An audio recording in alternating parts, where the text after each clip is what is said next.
Welcome to this session with Lucy West. I am so excited for you math coaches to learn from Lucy. She has been instrumental in my own path as a math coach. If you don't know Lucy, Lucy has established Metamorphosis TLC after an outstanding run as Director of Mathematics Instruction in New York City's famed Community School District 2. During her tenure, District 2 innovated cutting-edge professional development practices that have now become best practices. Content coaching, walkthroughs, professional learning communities, and lesson study are just to name a few. While representing District 2 in the creation of the Institute for Learning at the Learning Research and Development Center at the University of Pittsburgh, she co-authored the classic book, Content-Focused Coaching, Transforming Mathematic Lessons, which was published by Heinemann in 2003 with Professor Fritz Staub. Did I say that right? Fritz Staub, yes. Staub, yes. Thank you. Which is now actually in its 16th edition. So if you have not read that book, you've got to read it. But that is what we're going to be focusing on today. Lucy is a very recognized internationally for her innovative, effective, and cutting-edge ideas and proven practices for transforming schools into thriving, multi-generational learning communities. She writes about and uses video in her latest passion, the development of robust, rigorous academic discourse among educators and students, in her book, Adding Talk to the Equation, a self-study course for math coaches and teachers, which I am very excited about the release of that book.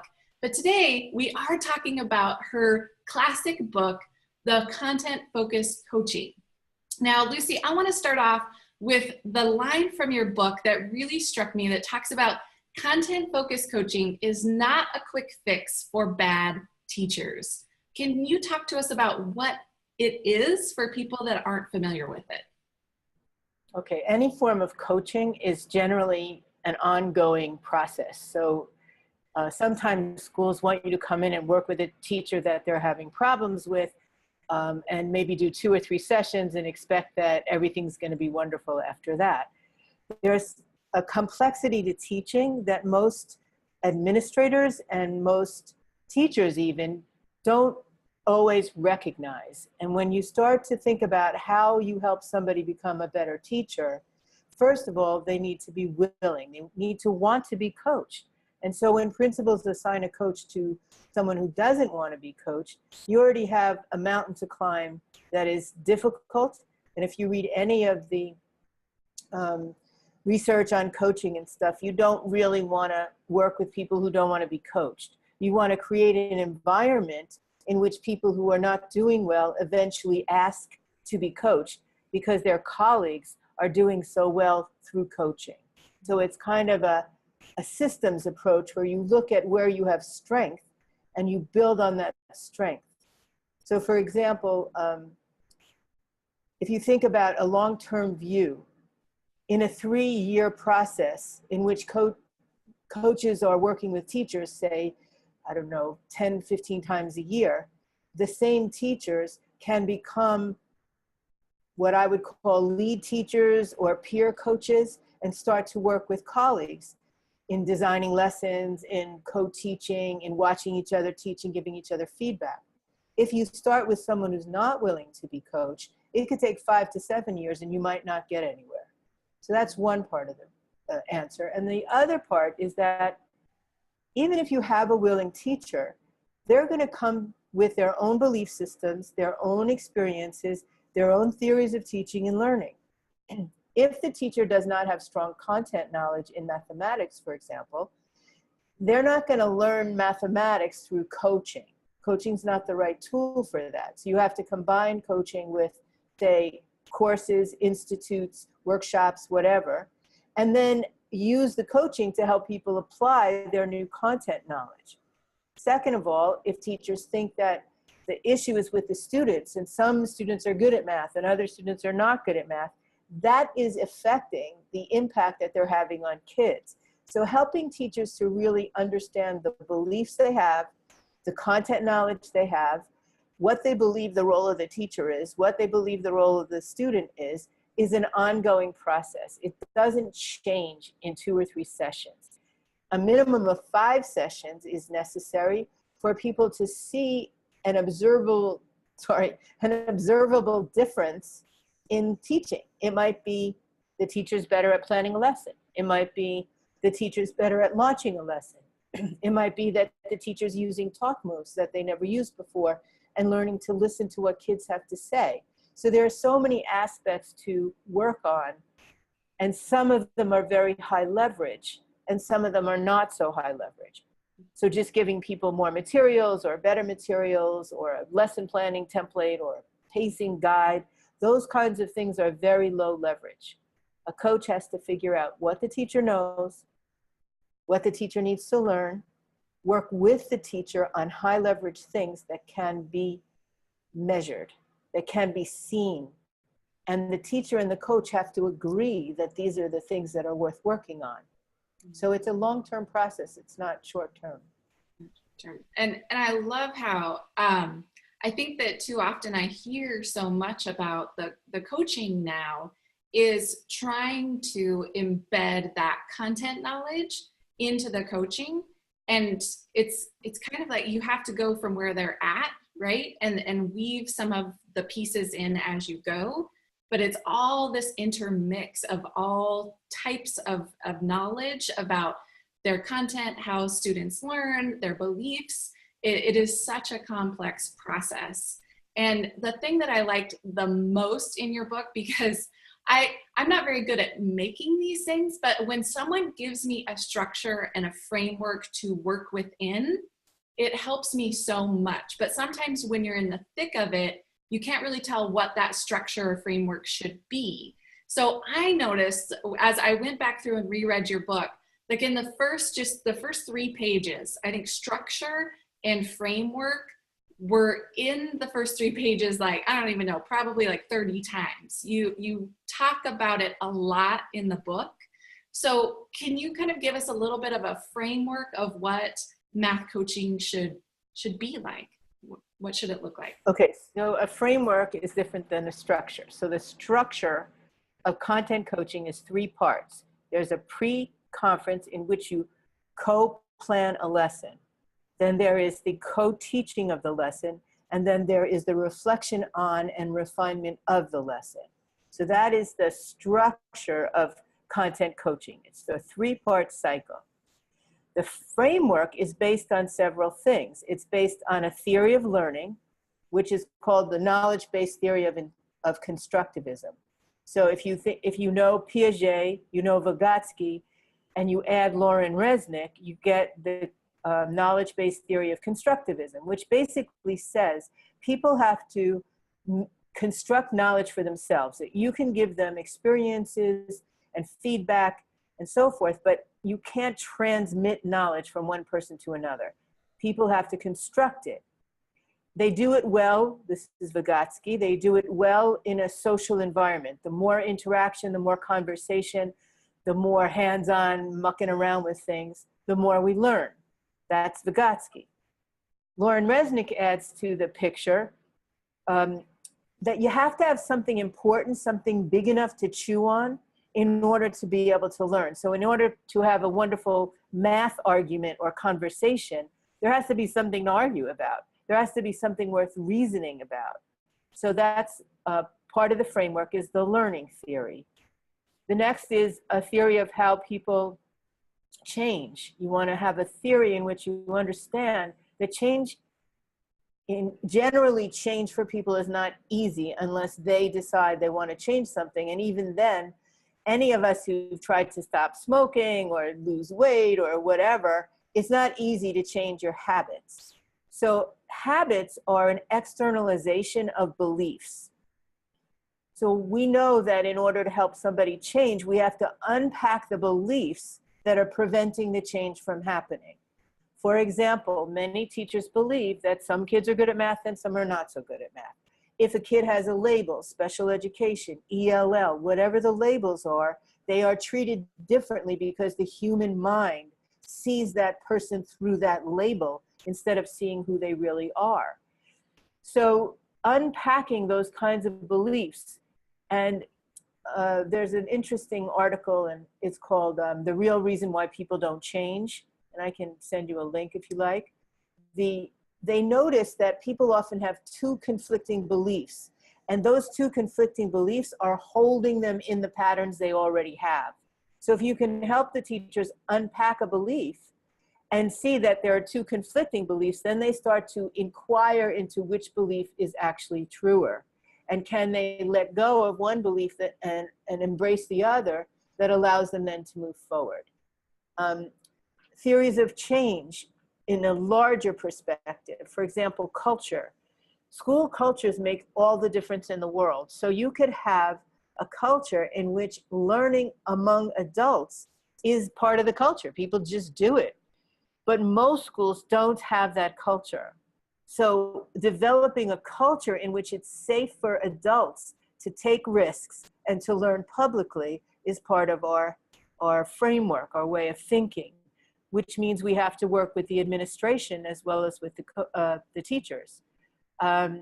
Aligning things, like really coming to make sense of what is the true role of curriculum materials, and how do you make them your own, because you didn't write them, so you don't own those lessons. And if you just follow the book, you're not really engaged in lesson design, and you're not really addressing the needs of your students. So how do you learn to engage with materials and with colleagues in a way that helps everyone develop? So there's a framework for thinking. We call it freedom within a framework. So the last part is we're thinking big picture. We're not thinking, I'm just going to help this particular teacher get better at teaching and then I've done my job. But rather, we're thinking, how do we help the entire system, the school system, develop the capacity within it, so you end up having lead teachers who are capable of assisting other teachers and developing a culture in which people plan together, watch each other teach, and collaborate on how to maybe work with different children and so forth. So there's a way of thinking that underpins how we operate. And as you're talking, like something really struck me about the things that I talk about around how kids learn mathematics is like, and the way we teach it is all too often in the past, we've taught these isolated skills, right? Instead of looking at the big picture. And so even in coaching, I think sometimes we can get focused on those isolated skills. Like, oh, I want to help my teachers be good at doing number talks. Well, that's a little skill basically, yeah, as a teacher, not the bigger picture, not changing the whole system and the framework of how we view the teaching of mathematics. So I think that everything you talked about framework is like yeah, you have to think big picture, but you also have to think big picture in mathematics. So if you could use number talks as a vehicle, but you're not just focusing on getting number talks to be better. In order to have an effective number talk, the teacher has to understand the content deeply. She has to understand where kids are on their learning journey towards the understanding of that content, be able to listen to kids well, be able to represent their thinking on the board, either in English, but also using mathematical models. So if you look at content coaching from that perspective, what do teachers have to understand about math? Content, how people learn math. And when I say content, we're talking not only about procedures and formulas and so forth, but we're talking about the underlying structures that allow those procedures to make sense, to work. And the focus is always on making meaning. It is not on the right answer. So that is a huge shift for most people in teaching, because most of the time, teachers are trying to get through a lesson, usually from a book that they have read and selected, or from the web, or wherever they got the lesson. Maybe they wrote it themselves, but they have a certain amount of time and they're trying to get through the lesson. That is not how effective teaching takes place. So we have to help teachers realize that whether or not you get through the lesson, the important thing is that the kids are actually engaged in reasoning, searching for patterns, problem solving, making sense of things, And you might have to spill that lesson into the next day if it's rich and it requires you to think about how to orchestrate a conversation at the end of the lesson where the real learning takes place. Yes. Yeah. So, you know, the end of the lesson is just kind of like the end of a coaching session, right? The real learning kind of takes place when you're able to reflect upon all of those pieces that have taken place throughout the whole structure of the lesson or the structure of that coaching time. And you talked about the pre-conference, then the lesson, then the post-conference, and all three really do have such an important part of that structure, and leaving off one of those can affect the whole coaching system, right? That you do with your teacher. So I know that I get this a lot, and I mean, realistically, just like in a lesson, you're going to have things spill over. You may not get to the closing session. That may have to happen in the next time that you meet with those students. So when it comes to that coaching, like sometimes people feel like, okay, if I just go in and just do the lesson, we just model or I co-teach or whatever. But really that pre-conference, the lesson, and the post-conference are all essential, right? Like, I mean, can you leave one of them off? Okay, so here's what we've learned over 25 years of doing this. The most important session in the beginning is actually the pre-conference, because most American teachers have not been taught how to design lessons well, especially in mathematics, where many elementary teachers don't themselves have a strong background in mathematics. And some of them even don't like mathematics. So they try to like follow a book, and many of the books are scripted. If we want to change how people believe and how engaging the lessons are and so forth, we have to design effective lessons. So if you give up anything, the way I would work with giving something up might be the post-conference, because we could do that via email. We could write something. We could write something to each other because we've had a common experience. There's many pitfalls to doing it that way.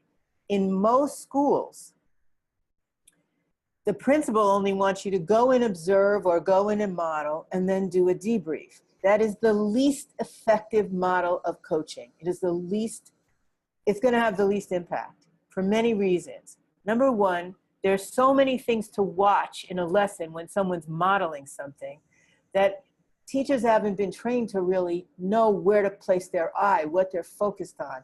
And a coach would have to really guide them in focusing on one or two high leverage things. Second of all, you learn by doing. So by watching somebody do something, that doesn't mean that you could then stand up and do it. What is good about a model, and why we might do a model of a lesson once or twice, and we really never call it modeling. We call it, we'll teach this lesson and you'll watch it, and then we'll think about what happened, and then we'll co-teach next time. So the first time I work with a teacher who's new to coaching and new to these ways of thinking, we might do the lesson. We might teach the lesson with the teacher observing and maybe helping with transitions. But we don't do that more than once or twice, because the co-teaching is where we can step in and model some little thing, like when to do a turn and talk, or how to ask a follow-up question, or how to probe, or what to write on the board.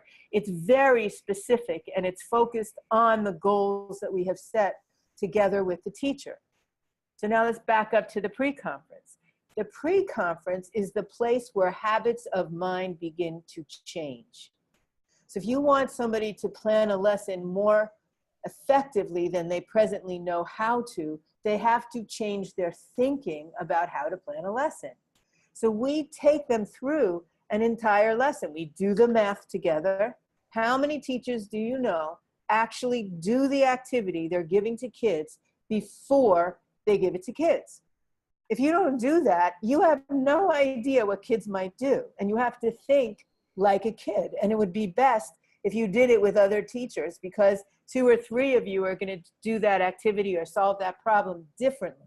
Right. But let's say it's you and the coach. You do the math, you think about the big ideas. Are there big ideas in this activity, or is this just practice? If there are big ideas, what are they? What are the ideas that are underpinning the math in this activity? Can we name them? Then we start to think about every kid in your class. Do you know enough about your kids to have a sense of who's going to do what? Who's going to have a problem with what aspect of this activity? What ways can we give all kids access without lowering the demand in the activity? How do we challenge kids who this activity is going to take them 5 minutes, and then what are we going to do? So all of that thinking needs to be done deeply with someone who is knowledgeable about how to design a lesson.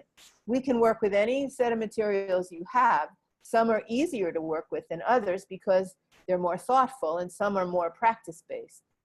So we're not eliminating practice, but teachers can do that. They know how to do that. What they don't know how to do often is how to plan a rich, problematic math lesson that will give access to all kids and challenge the ones who are ready for a challenge. So that pre-conference, we will not go into a school that will not give us time for a pre-conference. There are times when we will negotiate the post-conference, because if we have a good relationship with the teacher and we're clear about what the goals are and we co-taught together, the coach can write a follow-up that might help the teacher realize what happened in a lesson. But it's preferable to have a face-to-face post-conference, because the opening of that allows the coach to understand what the teacher learned, felt went well, felt was problematic, and could then hone in and give very specific invitational moves to help that teacher get better at something. So it might be getting better at talk moves. It might be getting better at launching the lesson. It might be getting better at asking a more open-ended question. Whatever it is that the teacher has identified, the coach hones right in there and helps that teacher work on the thing the teacher thinks matters. That is an effective three-part cycle. As you're describing that, like even the first line when you were talking about most districts have, you just jump in and do observation and a post-conference, a debrief. I think back to my coaching years, and that was pretty much it. And I just think, you know, you do the best with what you know at the time and what you're able to do too. It depends upon your district and how much time they've set aside and their buy-in. All of those play a role.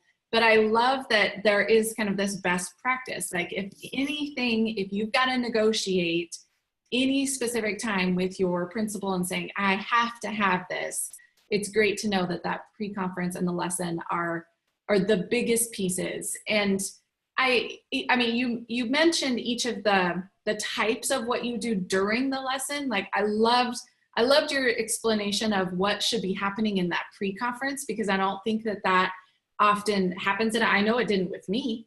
I think back to the times when I really did have those few chances to do pre-conference, and I tried to do as much of that as possible as you can, but you know, it's not always,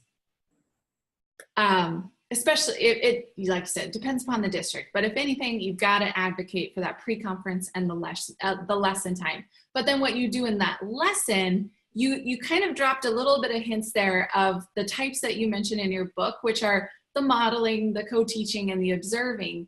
And I think you did a great job of talking about the modeling piece and the co-teaching, but the observing piece, I think, is the one that happens more than it should. So I'd like you to spend just a few minutes talking about when should we do the observing piece, because I know oftentimes that starts to feel like an evaluative process where coaching should not be seen as I'm here evaluating you.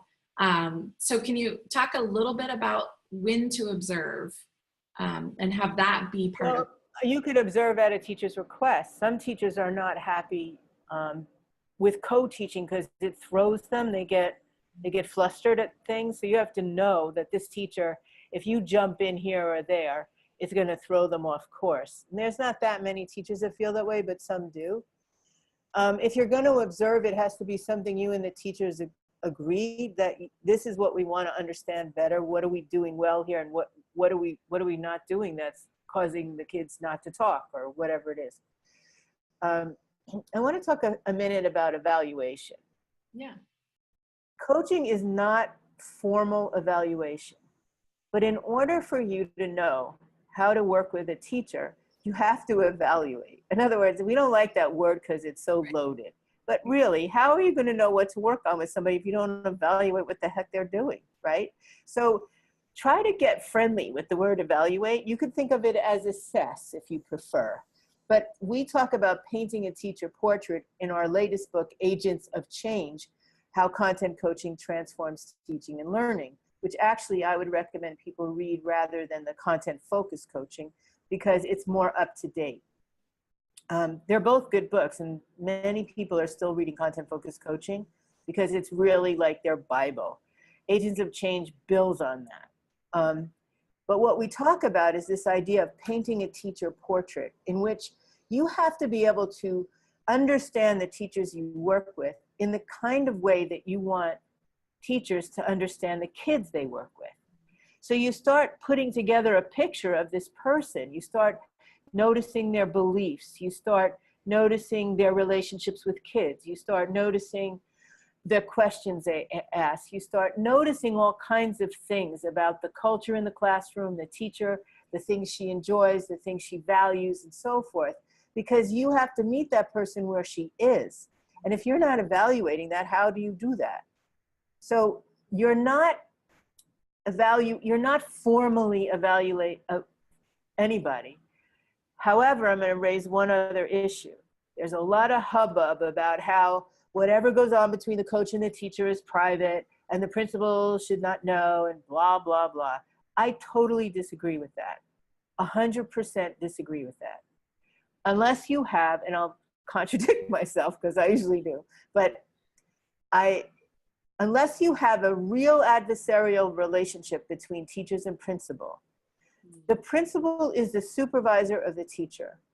The principal is responsible for making sure that every class has an effective teacher. The principal has every right to know what each teacher is working on. And the coach and the coach walks a fine line. She's actually a bridge between principal and teacher, and has to have the trust of both parties. So I believe that at the end of every day of coaching that we do in a school, we need to talk to the principal. This is what we're working on. This is what we learned today. These are our next steps. Here's how you can support the work. And unless you have a principal who is completely divorced from what's going on or at war with the teachers, you're going to find that you're going to make much more progress if you have a three-way relationship instead of just these secret coaching sessions with teachers. I know that's not going to sound pleasant to some people, but it really is important. The research is coming out more and more. If the principal is not involved in this work, you are not going to get very far.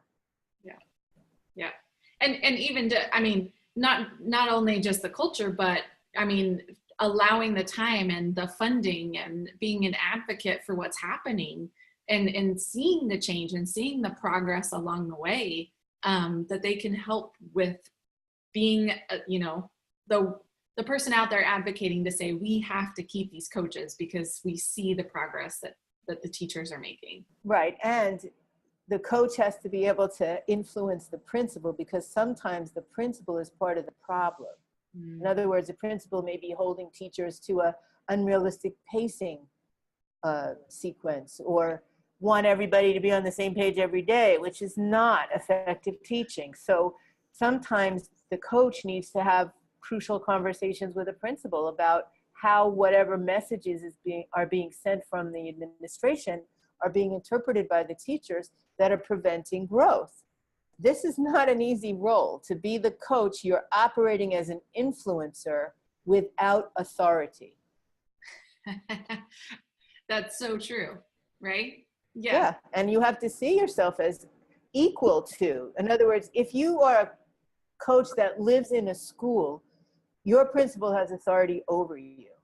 If you are a coach coming from a district, the district is usually, somebody in the district is usually your supervisor. So you kind of have to learn not to talk to a principal as if you're a subordinate, but more like a respectful, respecting, humble, but equal partner. So partnership is what this is all about. And that's not easy in a hierarchical system. And the education system is very hierarchical. So that's a hard shift for most principals and most coaches to make. So even, and as you're talking about that, it reminds me of a part in your book where we talk about the role of the coach too. Like the coach shouldn't be above the teacher, right? Exactly. I mean, you should know more about, you know, the content, how children learn mathematics, but you shouldn't be up here. You want it to be here. And you talk about it, that there's it was like curiosity and collaboration. That should kind of be the stance of a coach. So if you think, yeah, and humility is always helpful too. So think about it as equilibrating power, right? You're trying to get your relationship to feel like this, and you're trying to get it to work like this, right? You're cooperating. So one of the first things you need to do is find out what the teacher cares about. What does the teacher value? What does the teacher think they might want help with? What does the teacher's relationship to her students?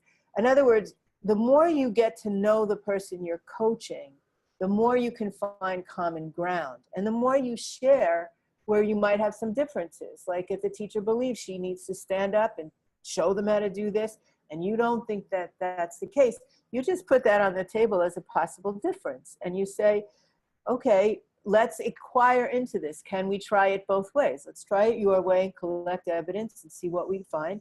And then let's try it a different way and see if there's a different kind of evidence that maybe makes it more engaging for kids or whatever. So the work is to start coaching conversations by making them safe, by inviting the teacher's voice, by respecting what the teacher does know.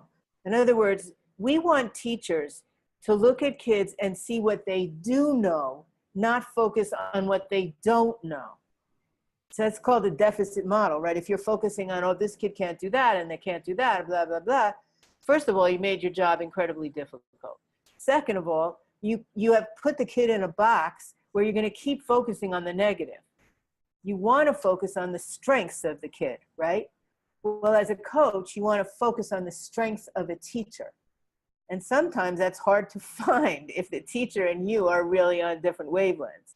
But that's your role. You got to find where that place is that the teacher's doing something well, that the teacher cares, that the teacher is willing to put in time, that the teacher's willing to try something. Even if they fall on their face, they tried it. Those kinds of things are what you're doing to establish relationship at the beginning. Now, this is no different than any other kind of coaching. Life coaching, cognitive coaching, instructional coaching, all of those coaching models depend on the relationship built between the coach and the teacher. And it's about building trust. Where content coaching kind of argues about some stuff is we think you have to establish trust day one, and that you do it through credibility and focusing on the work, that you don't need 6 months to establish trust.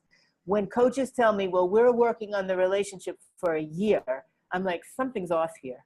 Something's really off here, because it's not just about building relationship, though that is critical.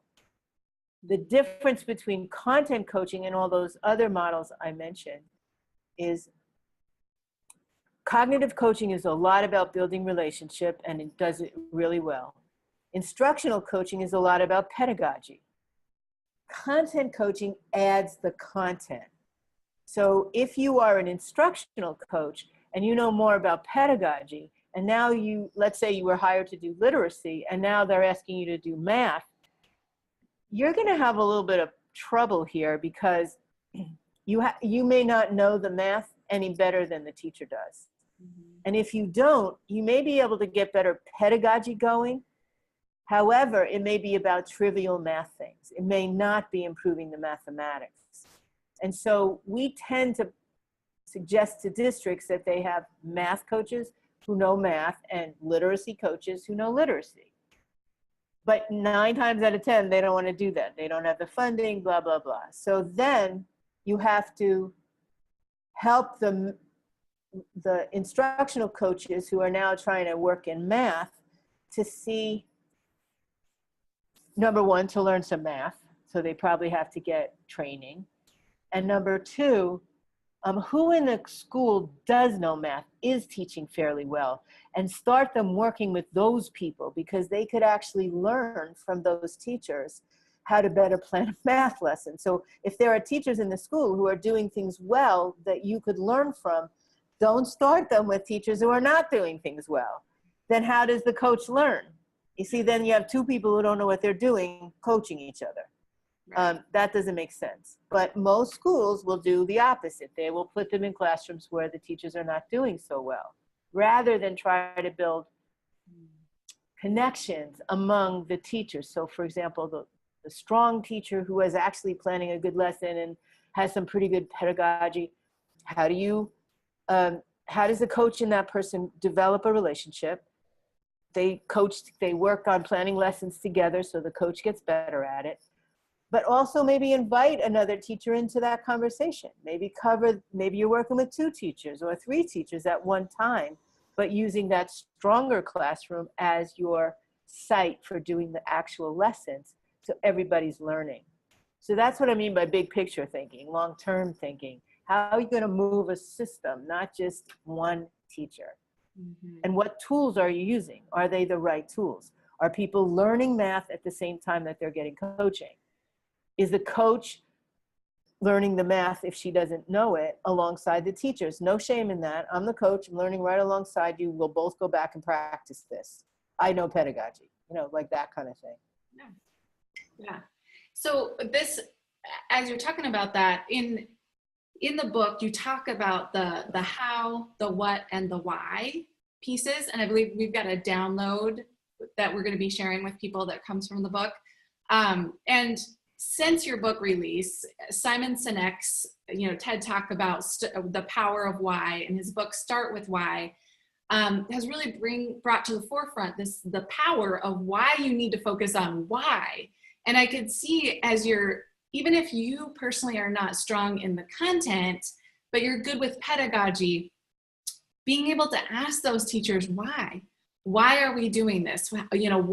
Why would we want to do a number talk? It's not the how and the what of a number talk. And I'm just using number talks because they're very popular, and I hear a lot from the math coaches in my circle about wanting to get teachers to do more number talks.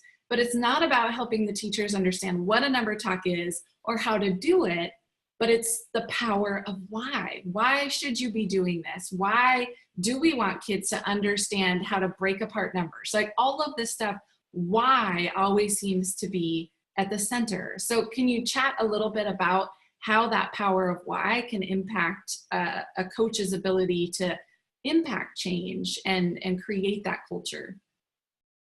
Okay, so I will say that the what and the why are the parts that are mostly left out. When you talk about a number talk, it is important to know what this talk is trying to get at. What are the big ideas here? And why are you focusing on those ideas today with these kids? In other words, for example, there are certain curriculum materials that try and teach like a strategy a day. And they'll say, okay, today we're going to make 10. And they'll give kids examples, most of which I wouldn't bother making 10 from, but the numbers are not necessarily matching the strategy. That's beside the point. But let's say that's the approach in your textbook. That's not how people learn. So why are you teaching it this way? If a teacher says to you, well, that's what's in the book, then you know that the teacher doesn't know why they're teaching it that way, right? So the coach needs to understand learning theory differently. So the coach says, well, let's look at this book, but instead of just looking at this one lesson, let's look at unit 1 on how you learn to add. and notice that there are 8 different strategies here. Now we want the kids to have access to all 8, or maybe move up from counting on your fingers to counting on, but move up from there to other strategies. So how would we know what strategies the kids already know? How would we know which kids are ready to move beyond counting up or counting on to more sophisticated strategies? There's nothing in this book that tells us that. It's just telling them this strategy, this strategy. It's not comparing strategies, it's not doing any of that. So maybe that's number talks. I don't know, making this up, but there's number talks. And maybe you're trying to do a number talk from this. You're not going to get a very good number talk because there's no differentiation in what kids actually do. So if I were coaching somebody in that situation, I'd say, let's look at the unit. Let's name the 8 strategies. Now, let's pick whichever number sentence we want, give it to kids, but don't tell them how to do anything. Now let's ask them what they did. And let's write down the different ways kids did it. That's a number talk. Now, what we leave out all the time is comparing and contrasting. So let's compare these two. How are they the same? What's the same about these two? Where is it a little bit different? Do you still get the same answer? Does it work? You know, which of these strategies are you most comfortable with? Like all the kind of assessing, informal, let's find out where our kids are, and also naming the strategies once they come up. So all of that you could call backwards design, right? You're flipping everything on its head. So why are you doing that? Because learning theory says that's how people learn. Not I do, we do, you do. It's you do, we do, I do. Mm-hmm. You see, in math, now if you've got a literacy coach teaching in math, they're going to try to get the teacher to do I do, we do, you do. It's completely opposite. Don't do that, right? I would argue don't even do that in literacy, but that's neither here nor there. That's my opinion. So, okay. It's the flipping things on its head. It's the turning the belief systems. It's the challenging the way things are written in books. The why questions are, why do you think they wrote it like this? Why would they tell kids the main idea here? Why wouldn't we ask it as a question? You see, you're taking the text, whatever it is, and questioning the text. And you could say, why, throughout the whole lesson. Why this opening? Why is it just practice? What if they're kids that already know how to do this and could do it in 2 minutes? What if they're kids who can't do this? You're going to turn them off from the beginning of the lesson? This do now is not very good. Let's make up a better one. Like why? And then what? What are you trying to teach? I want them to practice. How many kids in your class cannot answer these questions in those 5 minutes do now? Oh, about 7. What are those kids going to do? You're just going to make them feel bad for 5 minutes and then hope to get them back the rest of the lesson? No, we got to change the do now. Every kid has to have access. The why, right? Every kid has to have access. So it's those kinds of conversations that most coaches are afraid to have. Yes. Because they have to challenge. They're challenging things. That I honestly, I think that was the hardest part of being a coach, was having those hard conversations. And because you have to have that balance between, I'm not telling you like you're doing it wrong. I don't want to be coming down on them and be like, you did this wrong and this wrong. Like, but you talk so much in the book about always having student thinking as kind of the pushing piece. Like, it's not about their teaching. It's always about what are the students getting from this? Why would we do this? It's not about your teaching. It's about the student learning that's going to come from that. And that seems to be just the biggest thing that we can focus on in coaching to make it feel less threatening when we're trying to have those hard conversations. Right. Well, so one thing we say a lot at Metamorphosis, it's not about you, it's about the work. So don't take it personally. That's number one. And then the second thing is taking the teacher's eye off getting through the lesson and putting it on evidence of student understanding or confusion. And so how do you figure that out in real time during a real class, not at the end of the class, not on Friday when you give a quiz, but every day during the lesson? how do you know where the kids are in their thinking and which kids are with you and which kids are falling behind and so forth? That's the work. So if you're going to say, if you are going to do a lesson and teach it for a teacher, you don't want their eye necessarily on you. You might want it on them writing down a question you ask or take pictures of what you wrote on the board or something. But what you really want is them listening to and watching what kids are doing, and then coming to the post-conference with questions about that. Again, Johnny didn't do X, Y, Z. Okay, let's look at Johnny's paper. What did Johnny say? Why did Johnny say that? What did he write here? What do we think he knows? Or it could be that the teacher is watching and then calling the coach to say, come and talk with this student with me, so that the teacher learns how to ask good questions of the kids and not interfere with their learning by trying to show them what to do, rather than find out what they are doing. Like, I could tell you a quick anecdote that it's one of my favorite. It's very old, it's from 20 years ago, but I love this because it's such a beautiful example of what I'm talking about. There was a lesson we were doing where the kids had to make different combinations of 1/2 of 6 on the geo board. And the idea was that each combination had to be different. So they used 2 color tiles and they made rectangles, whatever shapes they wanted, but they had to show different examples of 1/2. And the rule was, if you could rotate it or flip it, it wasn't a new example, it was the same. This little boy named Kenneth was so busy, like he was working and working. I go over and see what he's doing, and he's got the same example in all different directions. And I know that's what I said you can't do, right? But I said to Kenneth, what are you doing? He said, Lucy, look at this. You could turn this around, and you could turn it around, and you could turn it around, and it's all different, but it's the same. Now, what am I going to say? No, you can't do that. That's not the directions.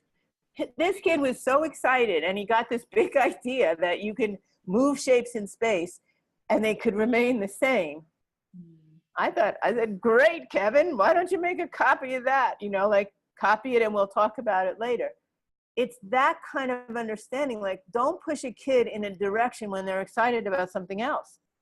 You know, notice what they're doing, find out what they're thinking. Don't give them your strategy for solving something. All those things are really, really important teaching moves that most teachers who are uncomfortable in mathematics or who are trying to get through a lesson don't do well, because they're not willing to listen to the kids, and then they don't know where to meet them when the kid is not doing what it says they're supposed to do in the book. So Lucy, that just, again, I see the parallels between the good teaching practices and good coaching practices. Like, if your teachers are excited about something in, you know, trying to change this certain area of their teaching practice, and then we tell them, no, we're going to try this. So that throws them, like, they're not going to be interested in that, right? Like, I know we're coming close on our time, and I wanted to talk about some of the questions that we got from the Facebook group. And one of them, Sure. not one of them, but we had multiples that were like, how do I get teachers to use more manipulatives? How do I get them to stop doing tricks and do strategies? Like, it's not about what we want the teachers to do so much as what I'm hearing from you. Like, it's not about what we want the kids to do either. It's like, what are they excited about? And yes, there are certain paths that we need to help them move down towards, but how do we get some teachers excited about something that they may not even know is an issue sometimes? Like, just in general, like, not even specific teaching moves, or, you know, I mean, we could talk about moving from strategies to tricks if you want to, but just let's start with manipulatives, okay? The kind of thing we want to get teachers to try. Yeah. Okay, start with manipulatives. If you start with manipulatives, first of all, how high leverage are manipulatives, right? And then how are they being used? So one of the things to think about is, why would you use a manipulative, and who decides what manipulative? Right? Most of the time, the teacher's deciding what manipulative a kid needs, and that is a problem, because first of all, the kid should be deciding what manipulative they need, not the teacher. Is drawing a manipulative? Is being able to model mathematics in pictures and, you know, whatever, is that a manipulative? Does that count? So when we start to think about this, there's a lot of questions about manipulative. How high leverage are they? How do you actually use manipulatives in a way that helps kids learn and grow? So that's one whole side of the puzzle that is worth talking about. The second side of the puzzle is, why doesn't the teacher want to use manipulatives? I'll give you two reasons. They're messy, they don't want to manage it, and they take time. Those are two big things that teachers are worried about. They're going to lose control, they're going to take too much time, blah, blah, blah. You have to unpack why they don't want to use them. There's your why question. What's behind the no? Yeah. Also, if you're going to use manipulatives, you have to give kids time to muck around with the manipulative and tell you what they discovered, not you tell them how the manipulative works. So that's another flip, right? It goes right back to you do, we do, I do. So if you're going to look at pattern blocks, give the kids a bunch of pattern blocks, tell them to muck around, and then start asking them questions. What did you notice? What did you notice about the relationship between the red and the yellow, between the yellow and the green, between the yellow and the blue, blah, blah, blah. How come the orange doesn't do anything with the yellow? Did you notice that? You know, things like that. So that the kids are familiar and they've had enough time to play with them. Who has time to play? It's a testing world. We don't have time to play. So there's a lot of issues around manipulatives. Those have to be explored and talked about over time. Why does the coach want a manipulative used? How does she want it used? If it's place value when you're trying to get them to use base 10, I would argue that's not worth it. But base 10 materials, if you don't understand base 10, are not the best materials to use to teach base 10. So how much does a coach know in relation to that? So you have to decide what's high leverage and how to move a teacher incrementally away from what they're doing and what you would like them to do. For example, can you get them to stop using a worksheet that has so little space in it that you can't see what the kids are doing? So how about you just give them a piece of loose leaf paper, or you give them a white piece of paper with the problem written at the top and nothing else? Like, if you could get them to do that, that might be more important than getting to use a manipulative today. Mm-hmm. So it's like, what are you trying to accomplish here? And what is the teacher trying to accomplish? It's complex work. And people think, you know, manipulatives, we have to get everybody using manipulatives. Yes, that would be nice to some degree. What manipulatives? For what purpose? Who's guiding that? Is it guided manipulative use? Then it's not very useful. Because then the teacher's doing the work. You have to switch the paradigm to kids doing the work instead of teachers doing the work. Teachers should be managing the class, right? So everybody's behaving and doing their work. Setting up groups that are thoughtful, where good kids, where you have maybe kids who are close to each other in their capacity, or maybe you have a mixed group for a certain reason, or maybe you have kids who are speaking the same language next to each other. You have to have reasoning for everything you do, every decision you're making. That's what the coach should be exploring. Why are these two kids sitting next to each other? They don't talk and they don't share anything. So why are they next to each other? Oh, they don't get along. You know, I wanted them because they wouldn't talk, you know. Well, we want talk in a math class, so maybe we want to rethink that.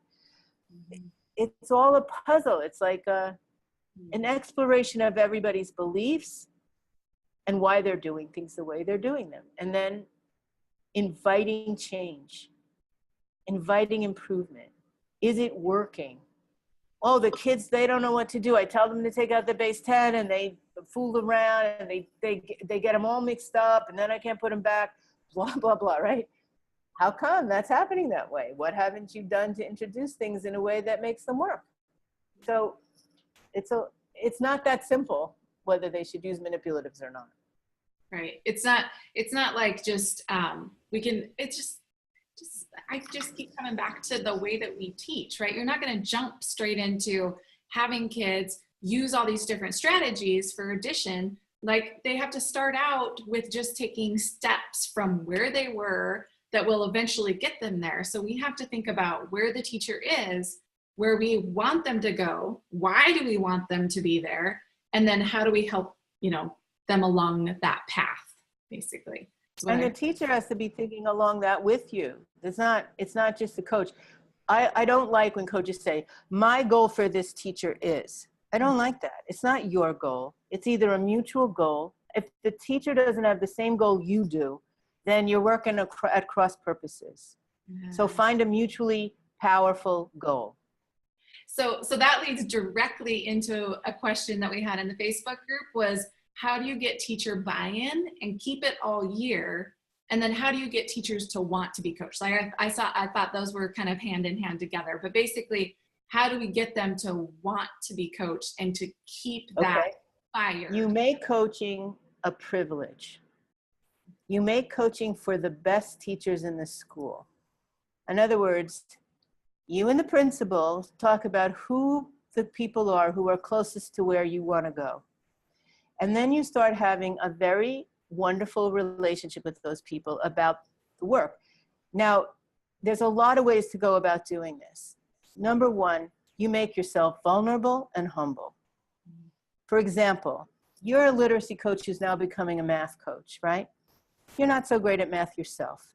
You say to some fabulous teacher in the school, I really need to learn how to teach math better because I'm supposed to be helping people. Be honest, right? And humble and vulnerable. And you say, I'm wondering if you would be willing to once a week or whatever on your prep, if we could plan a lesson together, and maybe I could even teach it in your room and you would give me some feedback.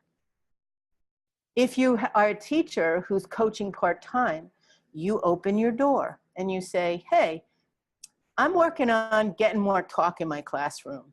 You want to plan a lesson with me, and maybe I could get the principal to let you come in while I'm teaching and she'll cover your class or something, and I'll try it, and then you give me some feedback. You see, you got to make yourself humble. You got to make yourself vulnerable. You have to do what you want other people to do. When I started this work, the only person who was being videotaped was me. That's why there's so many videotapes of me around, because I couldn't get anybody else to be videotaped. It took 2 years. Now, everybody, not everybody, but a lot of people videotape themselves. The next step is not just videotape yourself, it's show it to somebody, talk to somebody about it, right? That's what a coach and a teacher could do. You don't have time for a post-conference that day, videotape the lesson, and then the coach could look at it and pick out clips and say, look at clip 2 point, at minute 2.4 or whatever. And here's what, what do you think about what you did there? You could have an ongoing conversation. You could do that the next day. In other words, there's so many thousands of ways to accomplish this. I'll tell you what does not work. The principal says, you're the coach. I want you to coach so-and-so and so-and-so and so-and-so. Go tell them that you're supposed to coach them. If that was the situation, I would ask the principal, what is the reasoning? What does she want to work on? Because then I would ask that there be a three-way conversation. That if the principal is asking for you to be coached, then the principal should tell you that and not throw the coach into the fire. That's number one. That means the coach has to speak up. Number two, if you only start with people who are in trouble for some reason or are brand new to teaching, you perpetuate in education the idea that coaching is only for the inept or the new. If you look outside of education, coaching is for the best. Olympic athletes, CEOs, movie stars, everybody has coaches, and some of them have many coaches, athletes, pro athletes, and so on. Why? A complex thing. I think teaching is more complex than baseball. So why do all the baseball people have coaches and teachers don't? Yeah. So let's get off our high horse about how independent we are as teachers, and how about learning how to teach better? Mm-hmm. Collaboratively with other people who are knowledgeable. You're always better. Go back to Vygotsky. We're always better when we collaborate. I think one of the last question I wanted to end on, I think you already answered and gave some of this, but if there's any last little nuggets, the question was, what advice do you have for someone who's new to coaching? Establish a really good relationship with the principal. Make sure you ask the principal, what are your goals? Why do you want that? Who's good at what? Tell me more about your teachers. Like really meet with the principal on a regular basis and establish a friendly, respectful relationship. 2, you got to be consistent. So if you can find a teacher who's willing to work with you over time, that's where you're going to see progress. Do not set up a little sign in your office that says, come see me if you want help. That will never move a school. You have to work collaboratively with the principal to determine who to coach. Principal has to back you and so forth. You can approach people. You don't have to approach people who are dying, not doing the great job. But like I said before, approach people who you think are good and ask if you could work together. When other people see you succeeding, see you working with people and having a good time and the kids are getting better, that's when they want help. So you're starting from a place where you have to prove in a way that the coaching is fun, it really helps, the kids love it, so forth and so on, with a few friendly teachers. Mm-hmm. So you can make through a combination of inviting people and tapping on the shoulder. That's a way to get going. I love that. That's a great place to end. And so I wanted to give you a chance though to tell people where they can learn more about you and what you offer. I know, someone did ask, when are you going to come do a conference over on the West Coast? Because you do a lot of stuff over on the East Coast. So are you coming to the West Coast at all to do some professional development? Not in the near future. I have no plans to come to the West Coast. Although people from my team will be presenting at NCTM and NCSM in California and San Diego next year. So you might want to look up speakers from Metamorphosis because they're really knowledgeable and they can help. Yeah. I may do some kind of online course or something. We're actually working with the teaching channel right now for a math course, but we may do our own coaching course through Metamorphosis. That would be awesome. People, just what you gave us here in this hour, Lucy, was fabulous. If you're a math coach out there, I was a math coach for many years and I got nuggets of, I should have done this better and I could have done that better. So I just want to thank you very much for your time today.